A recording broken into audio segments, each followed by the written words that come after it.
All right, let's dive into the shadows of Japan, a world filled with vengeful ghosts, mischievous monsters, and all sorts of things that go bump in the night. But we're not just here for a few spooky stories. No, we're here to uncover something way deeper, something about culture, morality, and even the human soul itself. And that right there, that's really what we're getting at today. See, Japanese folklore isn't just a bunch of scary campfire tales. It's a living, breathing window into the hopes, the fears, the anxieties, and the beliefs that have shaped an entire culture for hundreds and hundreds of years. It's kind of like a key to the nation's deepest self. So to really look through that window, we've got to understand the foundation these stories are built on. And that foundation, well, it all starts with one of Japan's oldest belief systems, Shintoism. Okay, so this slide really sets the stage for everything else. In the Shinto worldview, the world is just alive. It's buzzing with spirits, or kami, and we're not just talking about big, powerful gods here. We mean that everything from a giant mountain to a quiet river, heck, even an old, forgotten paper umbrella, could have its own spiritual essence. Over the centuries, these ideas got mixed in with Buddhism, and what you get is this incredibly rich spiritual landscape where literally every strange noise or sudden bit of bad luck could be the work of the unseen world. Now this idea, that the world is packed with spirits, that was always there. But it really exploded into popular culture during a long period of peace and creativity. An era that became known as the Golden Age of Ghosts, the Edo period. So yeah, ghost stories have been around for a long time. You can see them way back in the Han period with all these elegant courtly tales. But it was during the Edo period that folklore really became a national pastime. This was when the ghost stories went from being something for the nobles in the palace to being entertainment for absolutely everyone. I mean, just imagine this. You and your friends are gathered in a pitch-black room. There are 100 candles lit all around you. One by one, each of you tells the scariest story you know. And after each story, you blow out one candle. The room gets darker and darker, and the tension just keeps building. Because the legend said that after that 100th story was told, and the very last candle was snuffed out, a real spirit might just show up. This game was a huge hit, and it meant everyone was hungry for new, more terrifying stories. And out of this storytelling craze came some of Japan's most terrifying, most unforgettable figures. And maybe the most famous of them all? The tragic ghost of Aiwa, from a smash hit kabuki play called Yotsuya Kaiden. Oiwa's story, man, it's brutal, and it's a huge cautionary tale. She gets poisoned and horribly disfigured by her cruel, unfaithful husband. But her story doesn't end with her death. Oh no. Her spirit, an unreal or vengeful ghost, comes back to make him pay. With her long, stringy black hair and that iconic drooping eye, she haunts him until he's driven completely mad. Her image was so powerful it basically became the blueprint for the female ghost in Japan, a terrifying symbol that betrayal never, ever goes unpunished. But, not every ghost is out for blood. Some are trapped by a terrible injustice, and they're not really seeking revenge. They're looking for resolution. And that brings us to another famous tale, the story of Okiku and the 10 plates. So after she's unjustly killed for breaking one precious plate, Okiku's spirit rises from the well every single night, and you can just hear her slowly counting 1, 2, 3, all the way up to 9.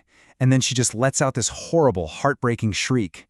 She's trapped in this awful, endless loop of her failure, until, in some versions of the story, a brave soul waits for her count and then shouts 10.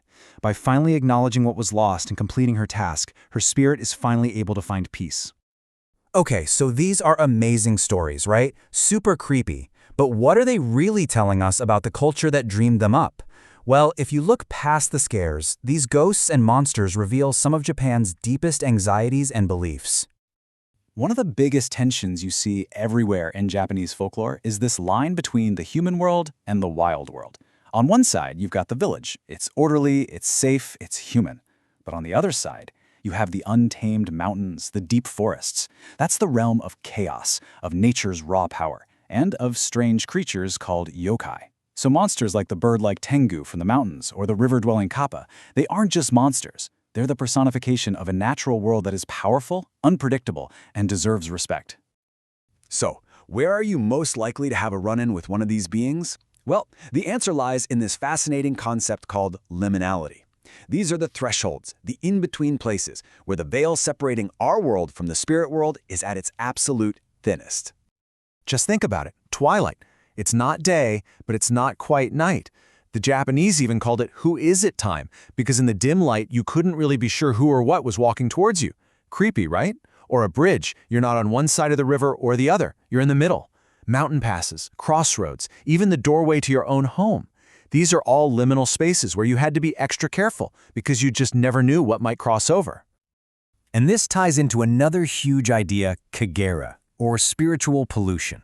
This comes straight from Shinto, and it's the belief that things like violence and death create a kind of spiritual stain, a defilement that attracts bad luck and evil spirits. So when you think about a ghost like Oiwa or Okiku, what are they? They are the ultimate embodiment of kagera. They're souls that can't move on because they've been polluted by a wrongful death, and they become a source of that pollution for the living until the wrong has been made right. So you put all this together and what do you get? You get a powerful system of cosmic justice. These stories teach a really profound lesson. Even if the laws of man fail you, the spiritual world is always watching. Betrayal, cruelty, injustice, all these things create a stain that will, eventually, be cleansed, often by the spirits of those who are wronged. In this world, nobody truly gets away with it. Now, you might be thinking, okay, cool stories, but they're old, right? Well, the fascinating thing is that these spirits and the ideas they stand for are still very much alive and well in Japan today. So, in a world of skyscrapers and bullet trains, do these ancient ghosts still have any power? Oh, you bet they do. I mean, you can draw a straight line from these old folk tales to modern pop culture. You've seen the movie The Ring, right? That terrifying girl with the long black hair crawling out of the well? She's a modern-day Okiku. And the croaking, vengeful spirit from The Grudge? That is Owawa's direct descendant, 100%. And it's not just movies. Popular anime and manga are packed with classic yokai, and new urban legends are popping up all the time that tap into the exact same fears. Take the Kuchisake-onna, the slit-mouthed woman. This legend caused actual panic in Japan back in the 1970s. The story goes, she appears on a dark street, her face covered by a surgical mask, which is a totally normal sight. She'll approach you and ask, "Am I beautiful?"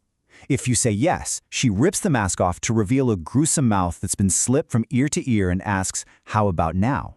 She's a perfect modern yokai, reflecting all these contemporary fears about stranger danger, random violence in the city, and the terrifying idea that a normal appearance can hide something monstrous underneath.